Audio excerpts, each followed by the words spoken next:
Hey everyone, how's it going? It's your boy Darth Shigong here from Gaming on the Duck Side, GOTDS, and as always, we got this coming at you with another video for Call of Dragons. Now this video we're going to be going over the latest update we just got from the developers on the home realm system. They're doing a little video, so we're going to do this podcast style in a sense. So I'm going to have the video playing. I'll pause it from time to time and then interject my opinions on it and go from there. So strap in, enjoy it, do something else while you guys are listening to this, and let's find out what's going on with home realms. You don't know the power of gaming on the dark Hi Lords, it's Asia, Community Manager for Call of Dragons. And I'm Leo, the Player Experience Manager. Home Realm and Crossover Migration are coming soon, and we're back today to give you more details about these changes. Stay with us to the end because we got something special lined up. So let's dive into the details.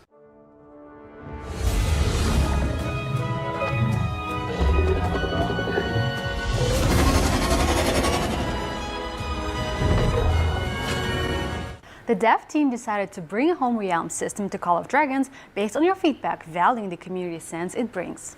It provides a stable place for you to return to between seasons and also allowing you to grow with your fellow players.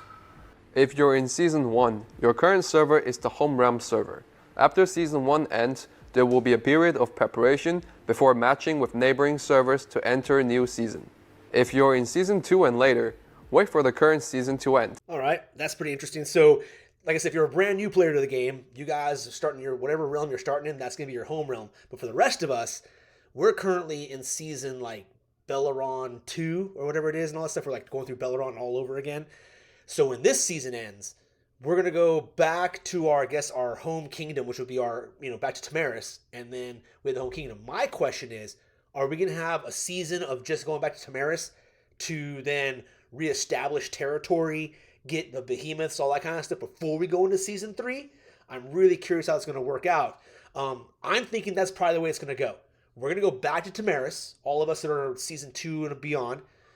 We're going to go back to Tamaris. We're going to, have 50 days or so of us beating the crud out of stuff to get our territory set up, establish behemoths, all that kind of stuff. Then what's going to happen is we're going to go into season 3 with a brand new map, brand new faction, all that. So that's my prediction. I don't know. What do you guys think? Do you guys think we're going to have that? Or are we just going to go back to the home realms for like 2 weeks, have a real fast 2 weeks to try to get some territory and then have to go into the next season? I'm not too sure. I'm thinking it's going to be the other one where we have a full season back in Tamaris, building up our home realm. The season 1 guys will be going to season 2, right? They'll go to Belleron and fight over there, and then they will be going into season 3 from there. So that's my thinking. That's what's going to happen. Now let's talk about the new season changes. After the new season begins, players will have the option to either join or leave the KVK seasons whenever they want. Joining doesn't require any items, and if you want to return your home realm, you will need to use territorial relocation. You can also choose to stay in your home realm. The resurgence system will no longer be available. Additionally, when teleporting to the new season map, the system will assign players to a region based on their realm, and players cannot select it themselves. So that's pretty interesting. The way it sounds to me is you'll be in your home kingdom, and then when you go to the new season map, it's going to put you someplace totally random in a sense on that map, and you won't be able to pick that, right? So how it is right now when we go to season 2, you're usually able to pick what region you want to start in. And what's happened is that a lot of alliances have made it to where they kind of, they talk to each other before the new season starts. They kind of decide where they're all kind of going to go. Sometimes they're trying to, catch each other. But most of the time, they're trying to get to where they have one side of the map, the other guy's the other side of the map, and they're able to grow on their own and, kind of build their power up before the real fights happen. That usually happens in like zone 2 or 3. Like the season before last, we didn't really have a real fight until zone 3. So there was a lot, weeks where we're not really doing much at all except kind of merit farming. And I think what the devs are trying to do, they're trying to avoid that. They're trying to have fights as soon as zone 1. So, imagine you're porting in and your quote-unquote enemy is in that same zone. Well, you guys are already starting to fight to establish territory. Now, my question is once territory starts getting built, then you're able to move around. I wonder if there'll be any penalty from jumping from zone to zone, or is there not going to be any starting zones? Is it all going to be one big zone 1 for zone 1, and then we move into zone 2 respectively? That would be interesting. it would mean that the entire season is open to the straight up battle. That would be pretty crazy. No safe zone per se. Well, let's keep on watching and see what happens. The save zone system will be removed as well. As for the season flow, we've adjusted the duration of each season after the season 1, and it will now be 50 days. After the conclusion of each season, players will return to the home realm and begin a preparation period. Following this preparation phase, they will be matched with opponents from new servers before re-entering the season. Furthermore, a brand new season progression system will be introduced. All right, sorry, I got to jump in real quickly here. So 50-day seasons, we're going to be going back and forth. There might be a week or two, depending on the preparations and going from one to the other. So my question is which maps are we going to be constantly using for these new seasons? Are we just going to keep cycling between the season 1 map, which is, well, we can't really do season 1 map in Tamaris because that's our home realm. So we'll be cycling between Belleron and this new continent. Are they going to be trying to up the production of brand new maps or changing things around? I'm really curious how they're going to keep that fresh. Because, I mean, it's not going to be much fun if we just keep recycling the exact same maps over and over and over again. They've got to be adding more stuff in. So I'm kind of curious how they're going to balance that. What are your guys' thoughts? Comment below. Let me know what you think. We've also made some key changes to the alliance system. Now, alliances can only be formed within your home realm. Once you've joined an alliance, it is tied exclusively to your realm, and you can only join an alliance in the same home realm as you. When the new season begins, prepare to rebuild alliance structures. Alliances from the home realm will transition to the new map, retaining their members, technologies, and behemoth buffs. However, capturing a behemoth during the season will no longer grant a buff, increasing alliance member limits. Alliance Union system will be upgraded to the Warband system, where up to 4 alliances from the same initial area can join and form a warband. Being a member of the warband grants you exclusive perks. For example, if a member of your warband has occupied a pass, you can deploy legions to pass through or garrison the pass.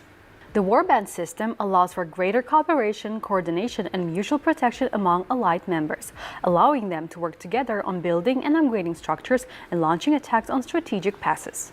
Players in the same warband can send alliance help to each other, relocate to each other's cities, share behemoth occupation rewards and buffs, and form rallies and garrisons together. It's important to note that the warband is primarily a social tie between alliances. The true ownership of behemoths and territories remains with each alliance. If an alliance departs from the warband, they retain ownership of their assets. Whoa. All right, guys, this is a pretty big sucker. So I wanted to let it play all the way through so we can kind of let them say what they want to say. But it looks like this warband system is going to be pretty freaking crazy, right? We can have up to 4 different alliances forming the union. Now, rather than only having a union of 2 alliances, we have a union of 4 alliances. What's really cool is something that, I mean, I know I've been definitely wanting, is where, it made no sense. If we're in a union, how come we couldn't help each other build towers? Why couldn't we also help destroy towers that are on each other's territory? When we're a union, we can fight together, but we couldn't build together, we couldn't do stuff. It looks like that's changing now. We will be able to help each other build our structures, upgrade our structures. I'm assuming that means we can also destroy structures bordering our union's territory, right? Or our warband territory, which is cool. Now, the relocation to each other's cities, that sounds interesting. I'm wondering, does that mean that I could, go inside a warband member's city and hide my troops inside there? How that works, I mean, that's I'm hoping that's the case, because, once again, when we were in war and I was really far away and I'm trying to help out an ally, not being able to hide in their cities was a detriment, right? I like to be able to hide in their city, pop out and do what I gotta do some guerrilla warfare, or at least, if anything, hide my troops for a bit and then spring out, like a freaking ninja and jump on people when they weren't expecting it. So, we can help reinforce their cities against rallies, all that kind of stuff. That would be interesting to see. I'm really curious, though, how this warband system is going to work, because, you got to think, put that back with that random placement. If we're randomly placed in the new map, we might not necessarily be in the same region as an ally, right? A quote-unquote ally that we have from our home realm. So can we form a warband? I'm assuming we can form warbands even with alliances that aren't from our home realm. Just like how it is now, we can form unions outside of our home realm, and we can work together. This will be interesting to see how this kind of works. Temporary alliances, the quote-unquote betrayal meta with this, I can see being even more intense, right? Where you really got to mind your P's and Q's. You better be on top of your diplomacy and watching out for the people that are really going to try to take advantage of this in another way to come in. So I'm very, very curious how this is going to work out. Can I form a warband with an alliance? We're starting in the same region, but what if they like move out somewhere? Oh man, there's just a lot of stuff. I can see the pros and cons. What do you guys think? What are you guys seeing as positives of the system or negatives of the system? Comment below. Let's discuss. At the end of Season 1, Alliance territories of players in the home realm will no longer be reset. Only the following content will be reset. Hero levels reset to level 30, tactical manuals, CP items, elixir, and merit. Now let's briefly talk about the new features such as the seasonal task system, Alliance skill system, villages, and the king system. Now we'll give you more details in the upcoming patch note video. During the seasons, we will introduce season quest, complete tasks to earn rewards. In every season, players can now unlock and use Alliance skills by donating. These skills boost Alliance growth and give strategic advantages in battles. For instance, leaders can create teleportation sites near behemoth layers and deploy legions instantly. This is a huge W for me, guys. Having your Alliance be able to create a teleportation system to the behemoth lairs. Yes, it is such a pain in the butt to have to either hop a ride on somebody or just walk like a half hour to get to behemoth lair, and then having to sit there and wait forever for people to join, then have something go wrong and your person dies, you have to march all the way. It's a pain in the butt, right? Otherwise, you're spending 300 gems just to teleport over there, then another 300 gems to teleport back to wherever you want to be. That's a 600 gem round trip at the very minimum. And for some people, that's nothing, right? 600 gems is that's whatever. But for other players, hey man, that's 600 gems I can be spending on anything else in the game. I don't want to spend it on having to do random teleports for one fight. So this is a great addition. I'm glad they added it. It looks like the way it looks like on the policy there, the more we level that up, it'll reduce the cooldown between how many times we're able to use that teleportation system. So that way it's not being abused. Because I can see that being abused in a war, right? We can have a teleport window open up by, like the front lines of a war or something like that, and we can teleport over there really quickly, all our people, and come from somewhere else, which I think is definitely going to be used. I know I would use it if I was the Alliance leader. That's definitely a method I would use. Have we're attacking on one front, we have a behemoth near another front over there, and all of a sudden we have like half our army appear on that side and create a two-front war. It can definitely be useful, especially with this warband system. If we have up to 4 alliances being able to utilize the same behemoths, I wonder if we can also utilize the same behemoth portals. So that's something I kind of keep an eye out for. All right, let's move on. In the king system, the leader of the alliance controlling the flame dragon's lair will become the High King, marked by the High King's banner atop the lair. This position holds significant power, allowing management of various realm aspects. Privileges of the king include cast king skills, grant titles within the realm, distribute king gifts, and manage migration, which is coming in the next upcoming update. All right, this High King thing is still something really new to me. I know some players that have played other games, and I've seen some other content creators talk about this system and how they actually advocate for it. So they would be definitely better to talk about the pluses and minuses of this kind of system.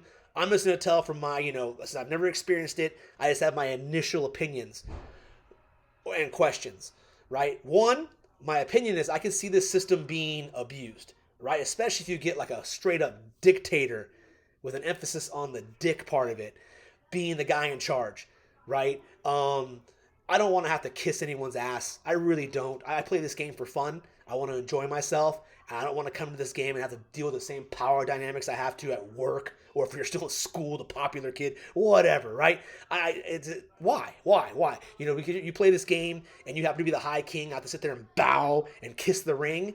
Come on, guys. Now if someone's cool and they don't have that kind of attitude about it, and they're really a service first kind of leader, like, hey, I'm here to serve you guys, not the other way around, I have no problem with that. But it's when the opposite, right? We're here in existence for your gameplay and to sit there and boost your ego. I can see that being an issue. So with that being said, in the other games, what happens when you have someone like that? Do you guys have a way to get rid of them? Is this just more or less like the whole entire realm has to do a civil war and oust that alliance from the dragon to do it? That can be one way of going, but if this king or dictator is able to, seed the field with his little sycophantic followers, that's not going to be very easy, right? And you just migrate out, I guess. But that just kind of sucks. So that's one thing I'm seeing. I'm wondering, how does that work? Another thing I'm wondering is, if this is the R5 of the alliance that has control of the dragon, what happens when the R5 gives up R5? Like, let's say, hey man, I got to take a break for a couple hours. I can't be actively the R5 of my alliance, so my partner takes over. Does that person become a High King, or does it follow me wherever I go? That's something I'm kind of curious about as well. I'm pretty sure this is something that other content creators will have way better insight on that have dealt with a system similar to this. Obviously, we won't know for sure what's going to happen until this comes out, but once it does, we'll see, right? And I don't know. What do you guys think? What do you guys think are the pluses and minuses of a High King position? Do you think this is something that's going to be good or bad for the game? I'm curious what your thoughts are. Now, let's discuss some important updates on your return to the home realm, especially for those who are in Season 2 or later. After Season 2, during the home realm settlement, Alliance data from the previous season remains. The Alliance leader's initial server becomes the home realm for the Alliance. Upon returning to the home server, Alliance technology, gifts, and resources remain, but territories, buildings, and structure occupation data are deleted. Players whose home realm differs from the Alliance leaders will be removed from the Alliance. If they didn't participate in the division migration before season end, they return to their initial servers where they started off. Well, that definitely answers a question I had. All right, so for us that are in Season 2 and beyond, who have to wait this entire season before the home realm system starts, what's going to happen is, at least what it sounds like, is when this season ends, we're going to go back to Tamaris, right, to our initial realm, and that's going to be our home realm. Now, your alliance is going to hold on to all of its data, which means all the players, its chest level, so that blessing chest level is going to be there. I wonder if, since that's not going to reset, if they're going to add new levels to that. That'd be kind of cool, because right now it tops out at 50, and it just goes from there. I wonder if they'll add up to more, to we get like level 100 or something like that, and we get some legendary rewards rather than just epic. That'd be cool. But that's beside the point. Sorry. So we retain all that. All our players are tech, which is great. That's why I think all the new donations will be going to the new Alliance skill system. We don't have to worry about donating to this. And like that all those buffs, that in that sense will be there. What we'll have to redo though, this very first season, is reestablish our territory, right? Take over things and basically take over Tamaris again and get ourselves going. Kind of establish the pecking order of that new realm. Everything's going to be happening. And that's why I think it reinforces my theory that us in Season 2 and beyond, we're going to go back to Tamaris, and we're going to spend an entire season in Tamaris reestablishing our home realm. Or I should say, actually establishing our home realm before we go into Season 3, which gives the developers time to work on the new map, the new faction, all that stuff, and probably bring out Season 3 sometime in the beginning of fall, or at the latest winter if they got pushed back, right? So this should be pretty interesting to see, but that's what's going to happen. Our alliances go back. So just make sure, guys, that when at the end of the season, you migrate into the same server as the alliance you want to move with. Because once that migration ends, you're kind of stuck where you are. You're going back to your home realm of whatever server you're in. So, for example, I'm in server 31. If I don't migrate out, which I'm probably not going to, well, I'm going to stick with server 31, and server 31 is going to be my home realm from this point forward until, I guess, there's a chance to migrate in Season 3, right? And all that. So that's why that's going to work out. Anyways, guys, that was interesting. That answers that question, at least as far as I'm concerned. What do you guys think? Time to break down the division migration. The end of your current season will be divided into 4 following phases.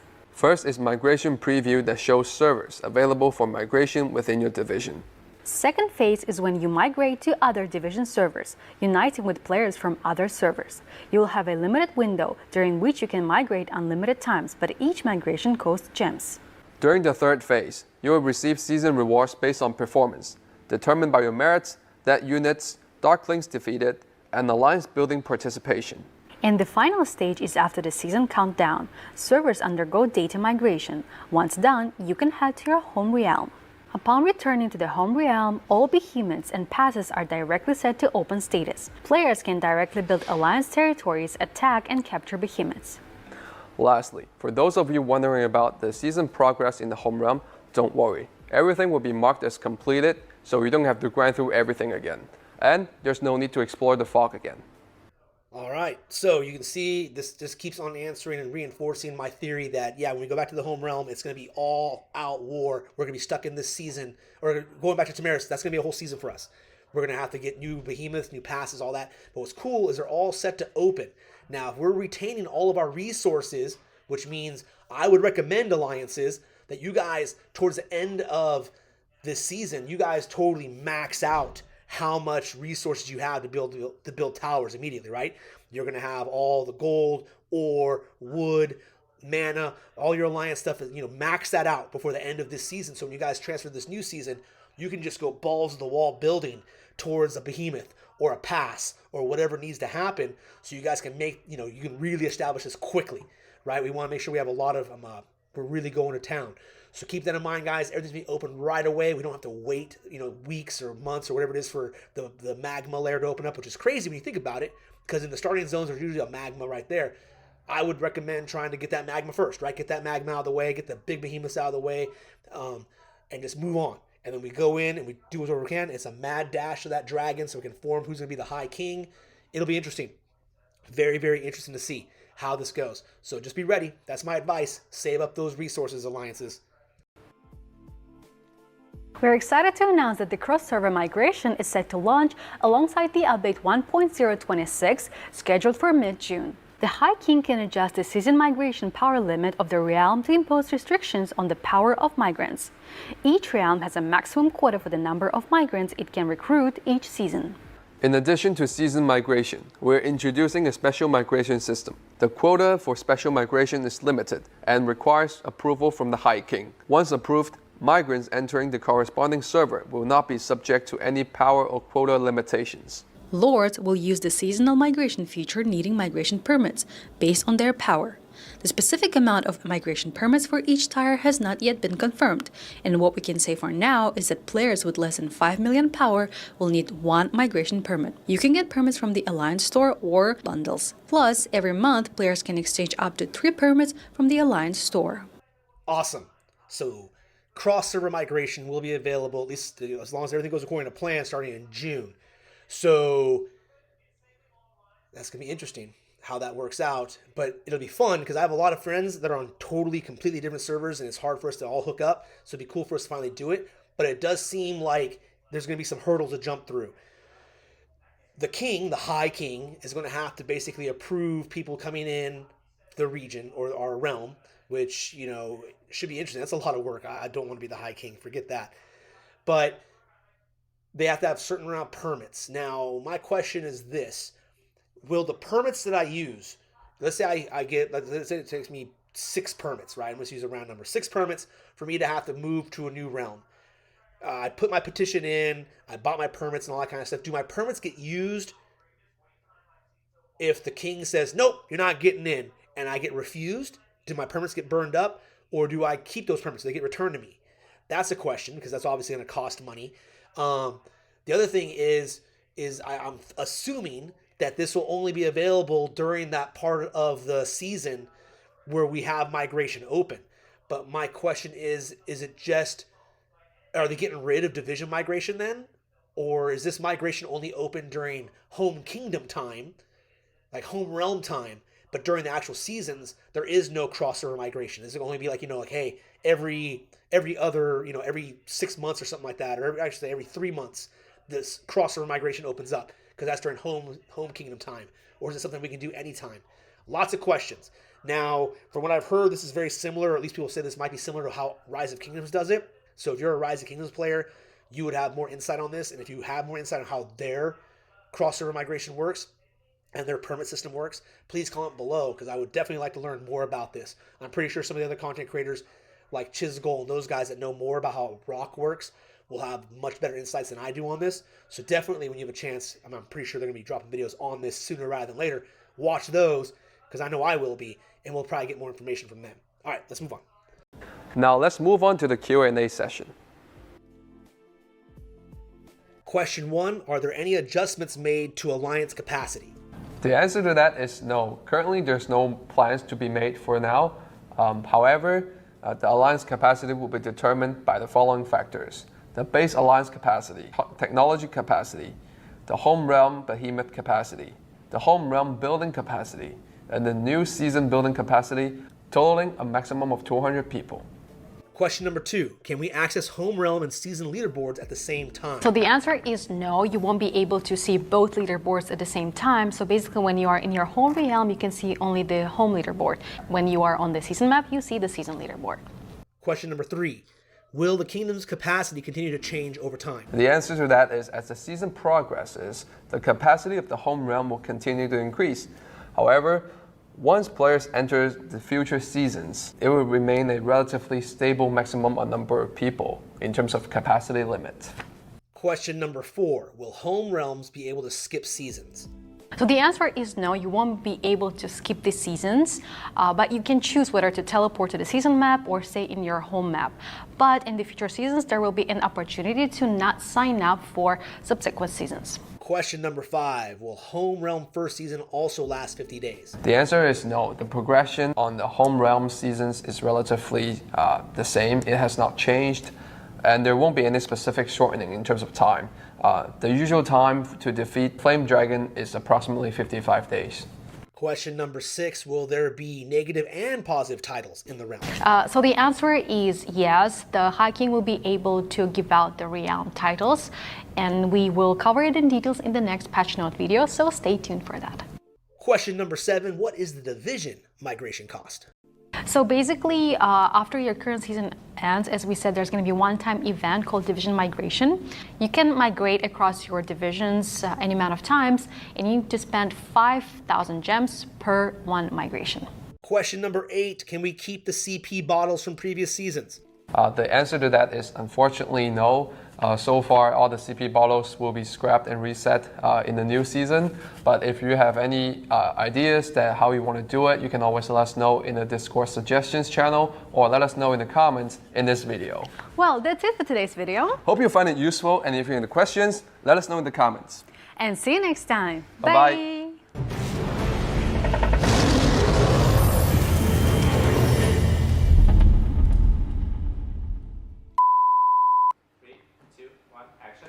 Now let's briefly talk about the new features such as the seasonal system.